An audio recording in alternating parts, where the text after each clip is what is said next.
எதை கண்டும் பயம் கொள்ளாதீர்கள். உங்கள் மீது முழுமையான நம்பிக்கை கொண்டு கடமைகளை செய்து கொண்டே இருங்கள்.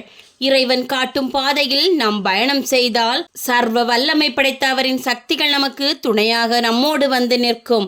நம்முடைய புத்தியை அவரிடம் ஒப்படைக்கும் போது சவால்கள் எல்லாம் நமக்கான நல்ல வாய்ப்புகளாக மாறும்.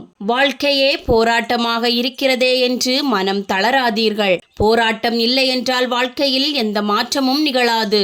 போராட்டம் இல்லாத வாழ்வில் முன்னேற்றம் இல்லை என்பதை புரிந்து கொள்ளுங்கள். திறக்க முடியாத பூட்டு என்று எதுவுமே இல்லை. தீர்க்க முடியாத துன்பங்களும் எதுவுமே இல்லை. பூட்டுக்கு சரியான சாவியை பயன்படுத்தாதவர்களும் துன்பத்திற்கு சரியான தீர்வை கண்டுபிடிக்காதவர்களும் தான் இங்கு அதிகம். உனது வெற்றியும் தோல்வியும் உனக்கானது மட்டும்தான். அதில் இந்த உலகத்தின் பங்கு வேடிக்கை பார்ப்பதும் கேலி செய்வது மட்டும்தான். இந்த உலகம் அதற்கான பங்களிப்பை சிறப்பாக செய்து கொண்டிருக்கிறது. நீ மட்டும் எதற்காக பின்வாங்குகிறாய் என்ற கேள்வியை உனக்குள்ளேயே கேட்டுக்கொள்.